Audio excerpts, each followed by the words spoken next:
everybody. Happy 2024. I feel like it has been a lifetime since I've done this, since I've chatted with y'all. It is so good to be back. It is so good to see you. Also, low-key, it's so great to be back in the city. I think this is the first year where really coming home felt like coming home, and there's such a huge comfort in that, and I'm just happy to be back and like making stuff and to have a big old catch up with you. I'm not gonna do too much of a long intro, but if you're new here and you don't know who I am, hello, my name's Aline. I am a 20-something barista and writer living here in New York City. This is my girlfriend's room. This is not actually my bedroom, so if you're new here, this is actually not my usual environment, but my partner recently moved to Brooklyn and it's been so lovely to experience like both boroughs while also like having one address. It's a little bit of a longer distance, but honestly, I can't even tell. I'm having so much fun like doing stuff in the area and like doing stuff out of like my usual routine. So it's still pretty early. I'm about to head out for the day. I'm meeting Michelle in the East Village because we're trying to do more New York exploration on days of the week. I feel like sometimes when you put all the pressure to do fun things on weekends, you burn yourself out, you get no recovery days, especially between like errands and seeing friends. So I think it's only like 8:20. Yeah, 8:24, so it's still early. Me and my partner Ellis are gonna go grab a cup of coffee at Say Coffee, which is a very bougie coffee place in the neighborhood, and then I'm gonna get going. We're gonna go our separate ways. Ellis is a freelancer in theater work, and so is gonna be doing some stuff in Queens and in Manhattan, and then I'm gonna go and meet up with Michelle and we'll take the day from there. Come with me, we'll have some fun.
I hope you can hear me over the wind.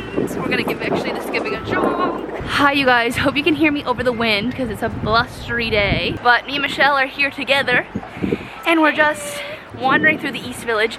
It's kind of early, a lot of stuff has been closed, but it's actually been really nice to like hop around to stuff, beat the crowds while it opens up and everything's kind of sleepy and I don't know, everyone's been so sweet. Anyway, so we're just about to head to our last stop of the day, which is a little stationery store before we head home. So, yeah.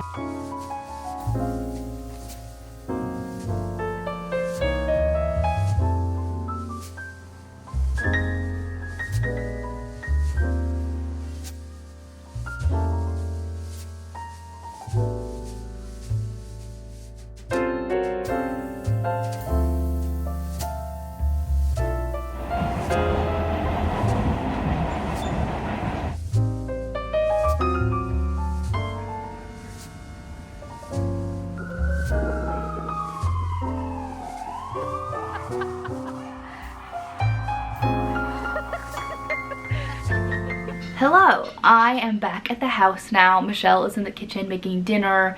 We had a couple of hours to unwind. I had a cup of tea. We watched some Gilmore Girls. I got away to edit my final TikTok about my drafting process because I have been documenting everything over there for the most part. I finished my last video about that. Feeling happy that that's out of the way because honestly it's been kind of weighing on me that I haven't posted in a while on any of my platforms. Like the longer I go without posting, the more awkward I feel like it is to like make a piece of content and put it out there. It just feels so foreign, and also I feel like so disengaged from like that side of myself. You can't see, it's just out of sight. I have a huge bag of laundry that I have to put away, so I might just set you guys up here, tidy a little bit while I listen to a podcast. I recently have been into a new podcast. You guys might be excited about this. Some of you guys have been so sweet and said that you really like my podcast recommendations, which is so kind. Right now I'm obsessed with Sentimental Garbage, probably because it reminds me a lot of Shameless, the podcast, and I've listened to everything those Australian women have made in the last like couple of years. I kind of have been looking for something new to listen to, so if you do have podcast recommendations, let me know down below. Yeah, I'd love to hear them. I'd love to listen in. I also have some new additions to my room back there that I will show you when the light is better, because honestly it's a little dark and I feel like nothing looks that good at this time of day. Me and Michelle had such a fun day in the East Village. It's a huge priority for us in the next year to be just out and about, living in the city that we love, and trying to do it more casually. As I said, just like weekdays, sometimes we let them just kind of be super routine, and we're lucky that we have some flexibility in our lives to be able to really kind of go around and explore. And New York is so lovely when there are less crowds, because weekend crowds are wild. I feel like they really limit me from going places that are like really popular, because I'm like, you know, it might be nice, but it's just not that nice to go somewhere where there's like a million people, which is counterintuitive to living in the city. But you know what? I never said I made perfect sense.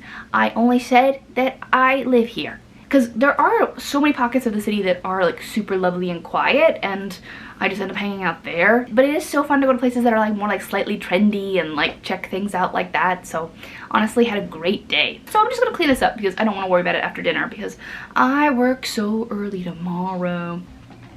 That's me, a chef among us.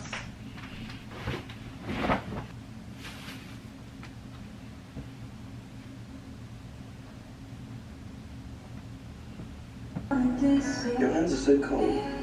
They're always cold. Well, in that case. Thank you.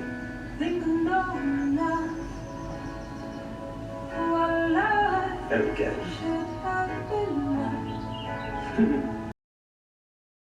Hey everybody, so I know to you it doesn't seem like it's been any time at all because you've been staring at my face this whole time, but it has actually been so long since I filmed this video, and then I got really ill and it was pretty rough, but I'm feeling much better. I'm back on my feet, and I was editing this video and realized that I literally had said I'm gonna give you guys a little update on bits of my room that are new, and I didn't end up talking about it because, well, I got so sick. But I thought it would be cute to give you guys that update and actually fulfill that promise while talking about buddies of the channel, longtime partners, Brooklinen. It is never so easy to work with a brand than it is to work with Brooklinen. I am a longtime fan. I love all their bedding staples. In fact, I have this clip from when I was still in the throes of my illness, deciding that I needed to change my sheets because they had just gotten so like mossy and sad. Last night I sweat through these sheets for the last time, so we're gonna change them. So blessed that this package had come in the mail. They also sent me some new down pillows. These are the ones that I had before, and these are the ones that Brooklinen sent me. Let me tell you, I think what partially healed me was sleeping on these pillows, because baby girl, she was having a rough couple of sleeps there, and I swear to God, the power of a well-supported skull really helped me out. I mean, in those dark moments, you really remember that we spend like 30% of our lives in bed. It's really nice to have something to have and to hold. They have just launched a bunch of new colors and patterns for their Luxe and Classic bundles.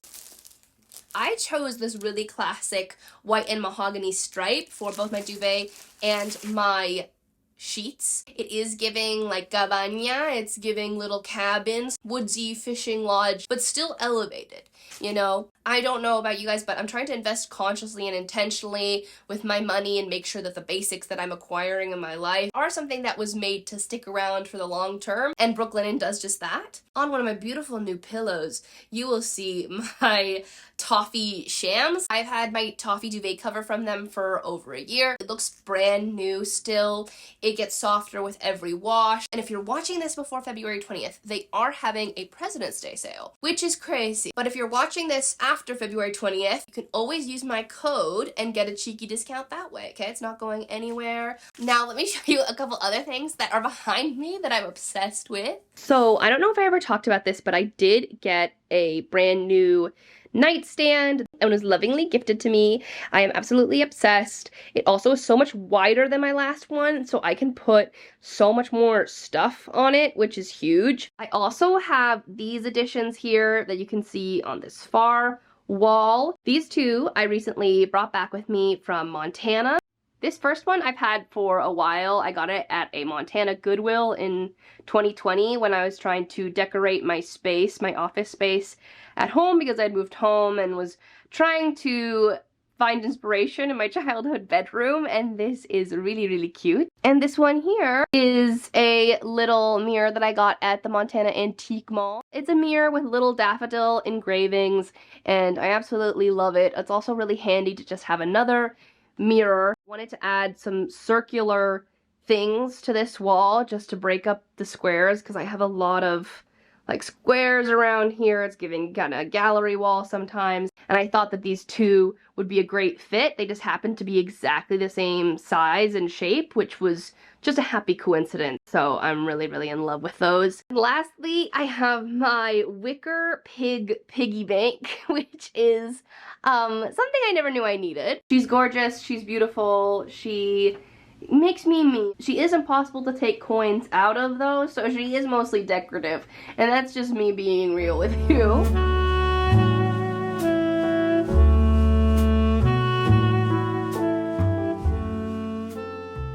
Hey guys, so I'm just popping in here because if you follow me on Instagram, you know, but I wanted to make a full formal announcement on here on YouTube because I know a lot of people just follow us here. If you have been watching for the last like 3 years, you know that I started writing a book in 2020, and I have actually finished my first draft, which is really exciting. I have obviously been documenting a lot of that on here. I have hit huge, massive milestones on here. I hit like 30,000, 50,000, 60,000, 70,000, I think, while I was like doing work week, day in my life content.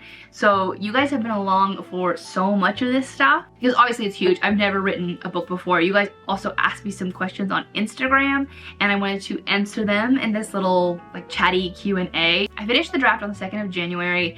I had tried to get it done before we went home for the holidays. Hold on, I think it's trying to snow some more. We just got 1.5 inches of snow today, which is very cute. Anyway, let's get into some of the questions that you guys asked me because you asked me such good questions about the book and I just really appreciated it, so I want to get to as many as possible. So Rebecca asked me what has been my favorite part about writing my book, and that's such a wonderful question. My favorite part about writing my book has definitely been getting back in touch with my childhood self, because I was a massive writer as a kid and when I was a teen, and I kind of dropped it when I turned around like 16 years old. I stopped writing in my spare time, and becoming a writer again and writing again and using that muscle again, rehabilitating an idea that I had when I was like 16 years old, has been a really eye-opening experience, but also I think has led me to just like live a more authentic life. I know it sounds a little bit cringy, but having a little bit more childlike wonder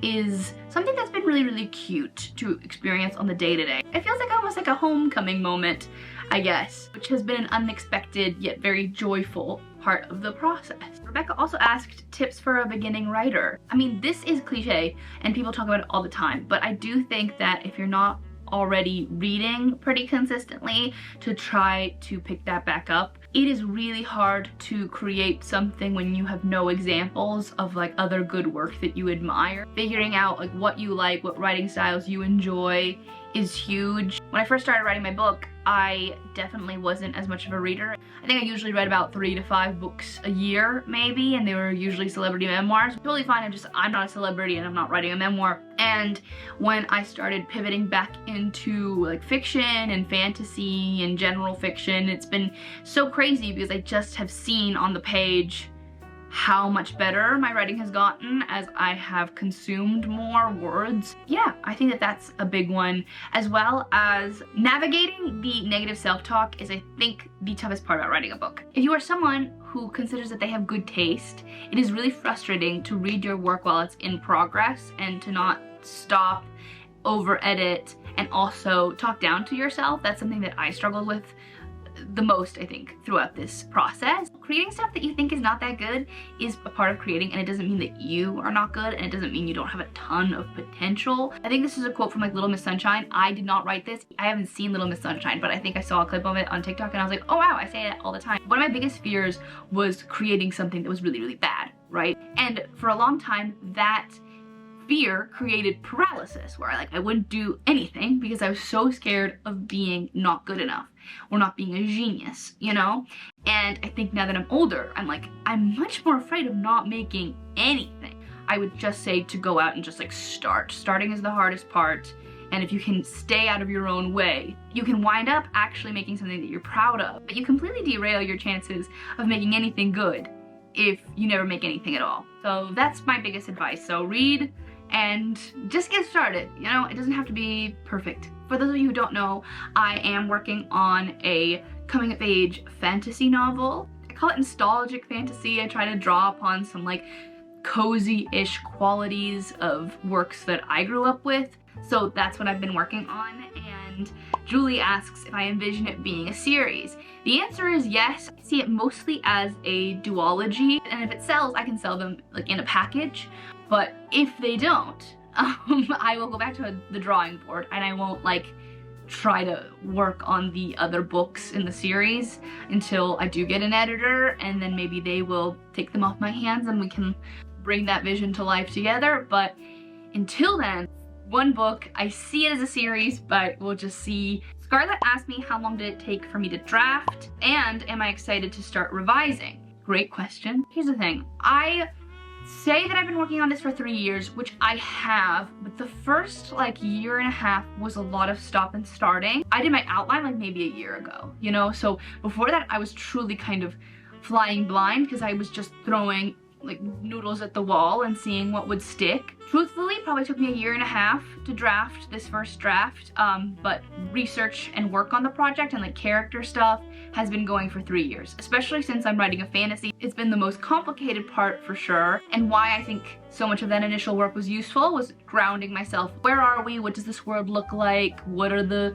foods they eat? What does the language that they use? Even now, I have a lot of work to do in terms of world building, just more and more and more, just adding more richness throughout. So I think my first draft probably just took me a year and a half. Am I excited to start revising, you ask? Absolutely. I think something that was so great about the challenge that I set for myself, personally, I documented this over on TikTok a little bit. I truly was trying to finish my first draft by my 26th birthday in October. I started this probably in June. I was aiming for the project to be 85,000 words, but it ended up sitting at 103,000 words. So I did have 2 additional months added to the project time.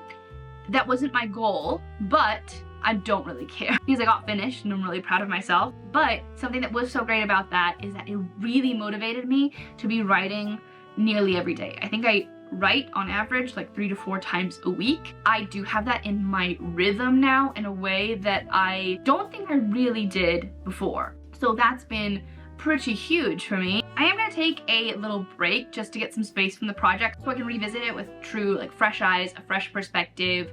And I'm really having a great time because I've been writing short stories. I specifically have been participating in a weekly short story prompt. Readsy is an online writing community that I haven't been using for very long, so I don't want to push it too much because genuinely I don't know what my experience on the platform is going to be like yet because I truly just started. But they do send out email prompts of the week for their weekly short story competition, and whether or not I end up submitting my work, because there's a $5 fee to submit your short story, I'm not necessarily going to submit every piece that I work on, because if not, that might not be in the budget, you know? But I have been having so much fun taking the prompts and turning it into something that I've been working on for the week. I don't know, it's really fun to see how much better I've gotten since I've written this book.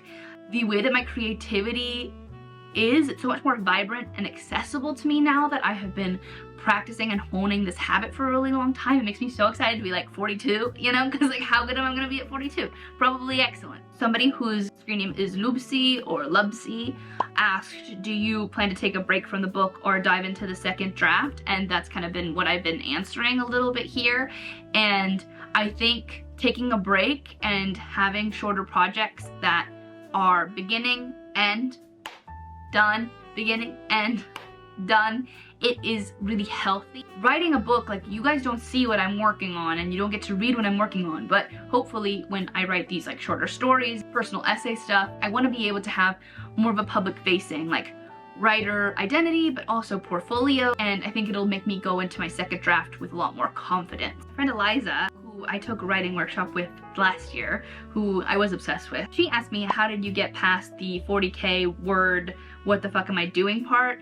Honestly, jumping around. I think that understanding that it was my first draft, and even though there'd be moments where like in pacing and story structure that I knew something else was needing to exist, but I didn't know what that was, and finding that so like paralyzing in terms of creation, like how do I fill this void? If I knew what was going to be happening like after that, the next scene that was like on my checklist essentially, I would just write, come back to this, something should happen here, and then I would just skip ahead. The next thing still has to exist, right? Like that moment that I know is supposed to happen is gonna happen. It's not like I'm cheating. I'm just jumping ahead to the thing that I know exists, so I can feel clear and confident, and that'll help me come back to my moment of being stalled. I also think that having faith in yourself as an editor is huge. I think I've talked about this before, but it's my biggest piece of advice. I think somebody else asked me about perfectionism. I think that understanding that making it is gonna be messy, but nobody has to see it, is what is gonna make you create more freely. Like, it is supposed to be kind of fun, even when it's difficult. Understanding that you can come back and completely gut your work because you know when you've done something that like, probably is not gonna work in the long term. Like, I wrote a sex scene that probably is not gonna exist in the final draft of the book, because I'm pretty sure that like this book might end up being for teens, because I was reading a lot of A Court of Thorn and Roses at the time, and I thought, wouldn't it be kind of fun to write my own? And I did. I had a great time. But you know what? It might not actually exist in the book. We all know millennial icon Ted Lasso, and he has a quote that is, "Be curious, not judgmental." But trying to stay curious with your work before judging it too early is what is going to keep getting you forward. Like an archaeologist, and you're kind of brushing off pieces and things and being like, oh wow, cool, I didn't know that existed. Oh, look at that. I don't know if that's gonna fit in the story, but that's a fun bit of dialogue. I might save that for later for something else. Nobody wakes up and start to finish writes a perfect novel. That's something that I'm learning. No one's asking for anything from you right now, and that's a blessing. Write what you're sure of, while also feeling free to explore different versions of a scene, and then keep your favorite. I think her name is Anne. It's like A_NN.E_,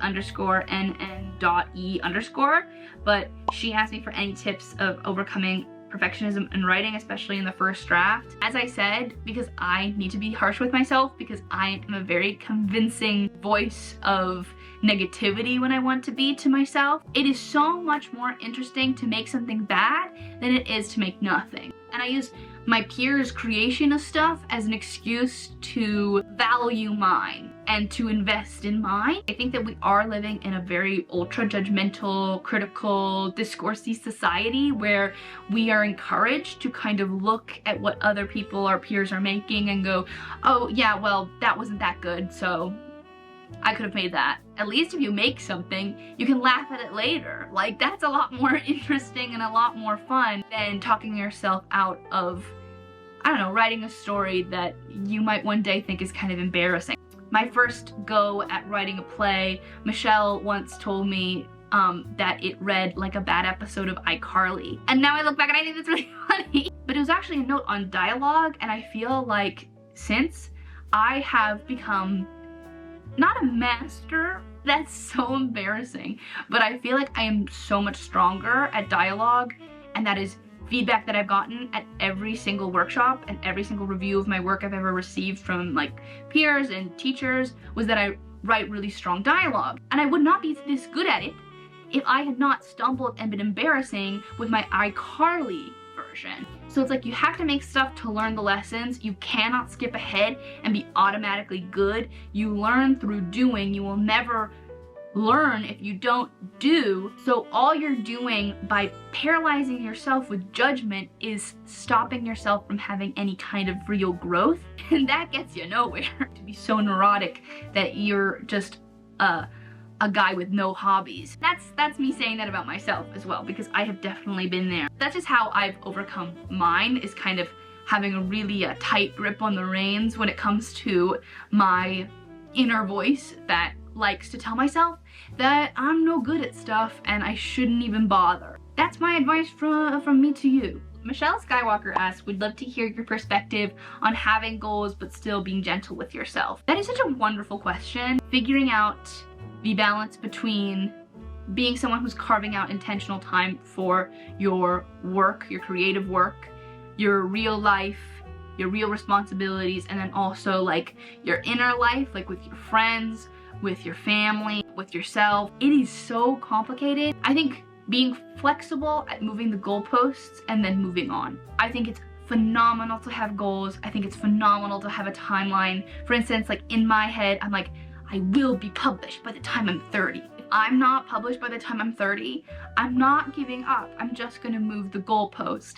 Like, I might say 35 or 40 when I get around to that. Because setting goals gives us momentum. Setting goals gives us something to look forward to. It gets us to sometimes create structure around our hopes and our dreams, which is super valuable. To be quick to forgive is also something that is of equal value, because you're no good to anybody if you're beating yourself up. It means that your best was your best, and now we can just like regroup. I'm no longer in therapy because I'm uninsured. I think something that has been really important to me is understanding that like I come first as a human being, and nothing can function if I am like cracked, right? Like if I am not watering myself and tending to myself, I can't do any of the things that like my friends and my family like need me to be able to do, like show up as an authentic friend, a partner, sister. If I am not watering myself and caring for myself, taking care of myself, my writing is gonna be bad. My creativity doesn't like work as well. We do have a culture that relishes in like discipline looking like suffering, when discipline just means like strength and structure, and it doesn't necessarily mean you having to put yourself in positions of pain to able to achieve what you want to achieve. I think other people would have different opinions on work ethic. This is just mine. It's the most sustainable. It's why it's taken me 3 years to write a draft, but it's also the reason why, you know, it has been an awfully long time since I've had a mental health crisis. Like, I haven't been depressed for like over a year. That's some advice. Is that too much? Who knows? I think I'll answer 2 more questions. I'll answer this one because I know that we talked about it a little bit in my DMs. Name of your golden secondary character. So like a character who has smaller like stage time, but of kind of like a golden-y attention grabber, could have a spin-off kind of situation person in my story. And it's really easy. She might get a spin-off anyway if she makes it out alive of this series. Her name is Hiro, H-I-R-O. I was kind of inspired by this TikToker for her personality. This woman does impersonations of her German mother on TikTok. I'm sure some of you guys have seen it. The way that she talks is like so pragmatic and practical, but also like very funny. You moved in 1 week ago. Are you sure? Usually houses have sofas. And why should I take my shoes off? Do I need help? No, because you are going to do it. It's evolved into something like completely different. I initially created her because my protagonist needed a best friend who wasn't a love interest, and she has by far become one of like my most favorite characters. And I find myself putting her in, like, put me in, coach, a lot more than I initially thought. She brings a vibrancy and a naturalness to the page that really surprised me, and I love her. I got this question, how did it feel to finish, a lot, and if I'm gonna celebrate.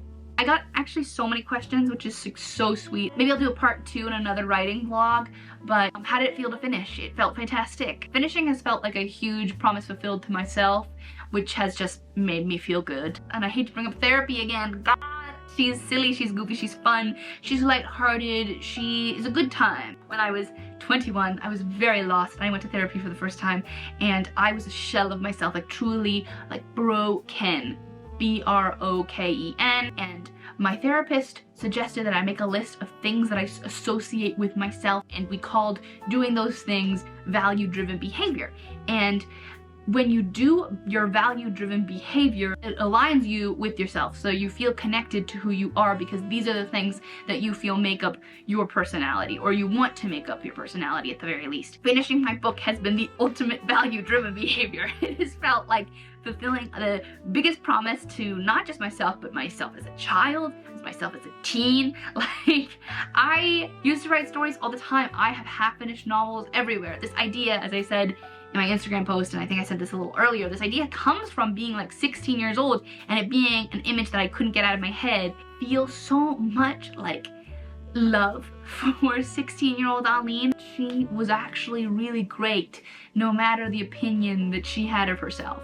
So being able to kind of finish not just for the me now, but the me then it's amazing. We're gonna go celebrate this Saturday. We're going out to dinner at the restaurant that I used to work at when I first got here. I was a hostess for like one terrible year, and it was the job where I basically had no friends. Like, everyone would go out and they would never invite me out, and like I felt so uncool. But they did have amazing Italian food, and I think about it all the time because I would get, you know, meals on the kitchen. I haven't been back since like 2020 when the pandemic hit and it closed for a while. So we're gonna go and we're gonna have a big meal with me, Michelle, and my girlfriend Ellis. You know, if you don't celebrate yourself, who's going to? I'm just kidding. I'm really lucky that I have people in my life that are treating this as if I had a baby. And you know what? In a way I did. I feel very lucky, and I'm excited for the next chapter. I'll keep you guys updated. If you want the vlog of me actually finishing my book, I would go to TikTok. And if you want me and my silly little day-to-day stories, go to Instagram. Thank you for watching, and thank you for your questions. So nice. Okay.